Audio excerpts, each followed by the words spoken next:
Sekitar 7 tahun lalu waktu gue masih kuliah, monitor high refresh rate itu tuh harganya mahal-mahal banget. Bahkan dengan budget 1-2 jutaan aja paling kita cuma dapetin monitor 60Hz. Itu pun panelnya ada yang masih TN. Nah sekarang di 2025, monitor high refresh rate ini makin terjangkau dan banyak banget nih brand yang ngeluarin monitor-monitor tersebut. Tapi kenapa kok harga GPU itu makin mahal ya? Padahal monitornya aja makin murah. Ya anyway, di sini salah satu monitor yang punya harga cukup terjangkau dan juga punya fitur cukup menarik nih, yaitu adalah Acer SA243Y. Karena dengan budget 1 jutaan aja, monitor ini tuh menawarkan refresh rate 120Hz, terus juga panelnya udah IPS, dan dengan budget segitu kita udah dapetin garansi accidental damage protection. Jadi menarik banget kan buat harga yang dikeluarin dan apa yang kita dapat. Tapi apakah monitor ini oke nih dipakai buat gaming sambil kerja, atau cuman sekedar jadi secondary monitor sambil dipakai buat nonton? Nah, berikut pembahasan lengkapnya tentang monitor ini. Nah, pertama mari kita bahas dari desainnya dulu. Untuk saat ini monitornya hanya tersedia di warna putih saja, yang secara desain sih ya cukup sederhana, nggak mencolok seperti monitor gaming, dan dia di sini tuh menggunakan bentuk kaki bebek yang berbahan plastik. Sebuah desain yang cukup umum sih untuk kelas harganya, tapi setidaknya bezel-bezelnya ini udah tipis di ketiga sisi, dan secara dimensi dia juga slim banget, jadi nggak makan banyak tempat nih. Kayak di sini gue taruh di atas meja ukuran 60x80 cm aja masih sisa space banyak banget buat naruh setup keyboard dan juga mouse kalian. Nah, buat pengaturan layarnya ini seperti monitor budget 1 jutaan lain, ya dia tuh cuma bisa di tilt aja. Kemudian buat pemasangan kakinya di sini tuh ternyata gampang banget dan nggak perlu baut sama sekali. Dan kalau mau pakai custom monitor arm atau stand, monitor Acer ini udah support VESA mount 100x100 mm. Nah, buat percolokannya monitor ini tuh ada satu HDMI, satu VGA, serta di sini tuh ada satu audio output yang posisinya di paling kanan, yang ini berguna untuk colok ke speaker atau headset. Dan satu lagi adalah satu audio input yang posisinya di sebelah kiri, yang gunanya ini untuk port VGA biar bisa manfaatin speaker bawaan monitor ini. Ya, monitor ini tuh punya speaker bawaan 2x2 watt yang kualitas suaranya nanti akan kita bahas. Dan buat semua port ini tuh posisinya menghadap ke bawah monitor. Ya emang sih nanti jadi agak PR ya kalau mau lepas pasang.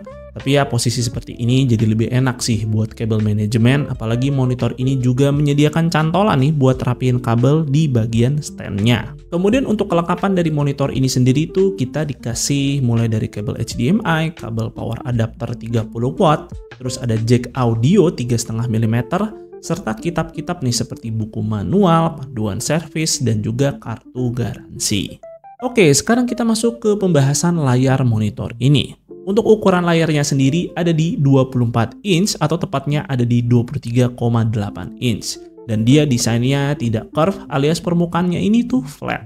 Nah, monitor ini juga sudah dilengkapi dengan anti glare, jadi nggak gampang mantulin bayangan dari layar. Terus buat jenis panelnya dia udah IPS dengan kedalaman warna di 8 bit, tapi dia nih pakai 6 bit plus FRC. Nah, terus untuk resolusinya dia nih ada di 1920x1080 pixel dengan refresh rate mencapai 120 Hz.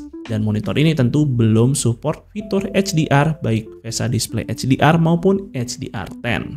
Selanjutnya seperti biasa gue akan cek gamut warnanya menggunakan SpiderX, dan monitor ini ternyata udah punya 99% sRGB dan DCI-P3-nya ini juga udah tembus di atas 80%. Yang mana gue pikir sih dengan budget segini aja pakai panel IPS pun udah bersyukur. Tapi ternyata color gamutnya cukup oke buat harga segini. Dan terus untuk gamma curves-nya juga cukup oke, dia nih sejajar dengan 2,2. Tapi sayangnya untuk white point-nya masih tembus di atas 7000 Kelvin, jadi punya color temperatur yang condong ke arah cool. Nah, buat maksimum brightness-nya dia tembus di atas 300 nits, jadi lumayan terang. Dan secara kontras rasio dia juga udah mendekati 1000:1, ya selayaknya monitor IPS LCD pada umumnya. Nah, gue coba kalibrasi monitor ini untuk mendapatkan white point di 6500 Kelvin dengan target brightness di 200 nits. Dan hasilnya seperti berikut.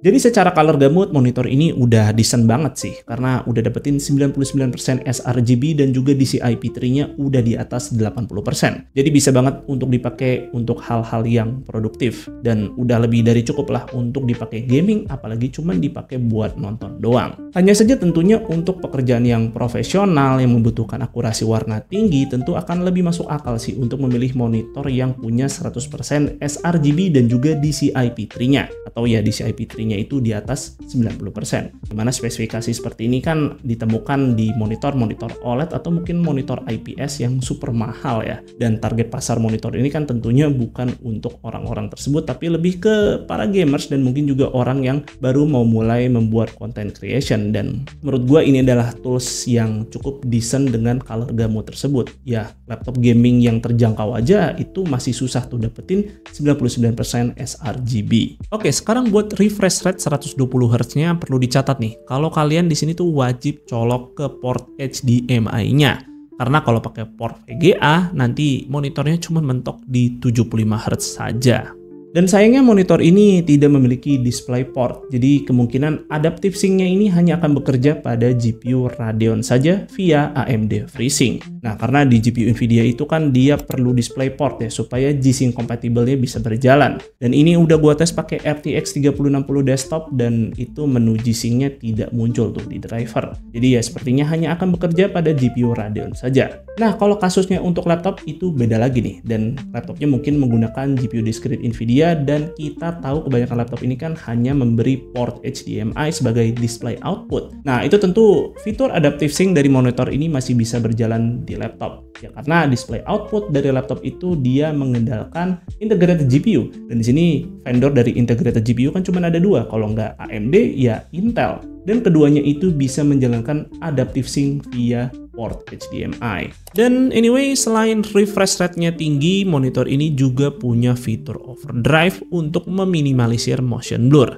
Dan di set normal aja sih udah cukup ya untuk menjaga kualitas visual, walau memang bedanya tipis nih dengan kondisi overdrive-nya off. Selain itu ada juga fitur variable response boost yang biasa juga disebut sebagai fitur MPRT sih pada monitor lain. Jadi ini fitur ini ketika kita aktifkan motion blur-nya jadi bener-bener hilang total. Jadi gambar UFO-nya ini akan kelihatan lebih jelas lagi saat bergerak. Namun ada drawback tentunya di mana ghosting-nya nanti akan jadi lebih terasa, alias gambar UFO-nya ini tuh jadi seperti ada bayangan, lalu monitornya akan terasa flickering dan tidak bisa mengaktifkan fitur adaptive sync.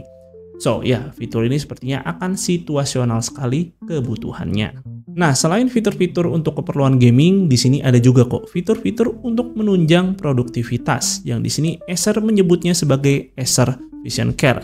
Di sini itu mencakup Blue Light Shield, Low Dimming, Flickerless, dan juga Comfy View. Nah, beberapa udah gua mention sebelumnya seperti Comfy View ini tuh sebenarnya ya layarnya ini udah dilapisi anti glare jadi nggak gampang mantulin bayangan.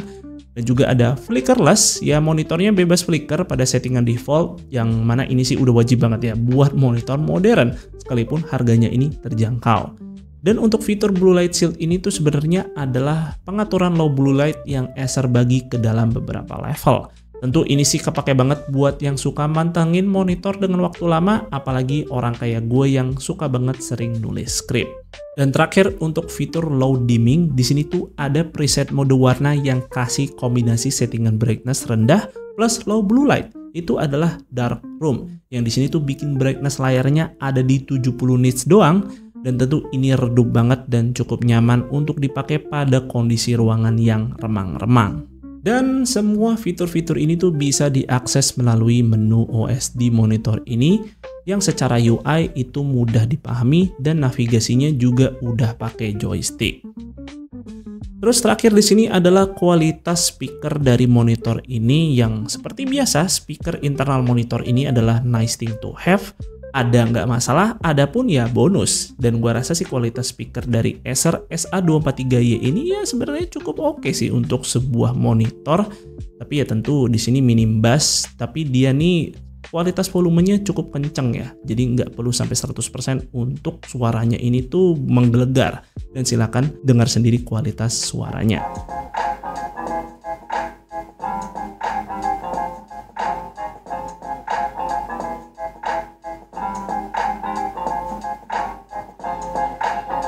Nah, jadi untuk SRP dari monitor Acer SA243Y ini tuh ada di 1,4 juta pas. Enggak 1,499, 1,4 juta pas. Dan kalau kalian ngubek-ngubek lagi marketplace, tentu masih bisa tuh dapetin harga monitor ini di sekitar 1,3 jutaan kecil. Dan di harga tersebut udah dapetin garansi selama 3 tahun untuk servis, 3 tahun untuk panel, dan 3 tahun untuk spare part. Plus di sini ada bonus garansi selama 1 tahun untuk accidental damage protection. Jadi udah menarik banget dengan budget 1 jutaan kecil dapetin garansi ADP nih, yang tentu ini akan mengcover kerusakan dari mulai cairan, kerusakan akibat benturan, dan juga kerusakan akibat kelistrikan.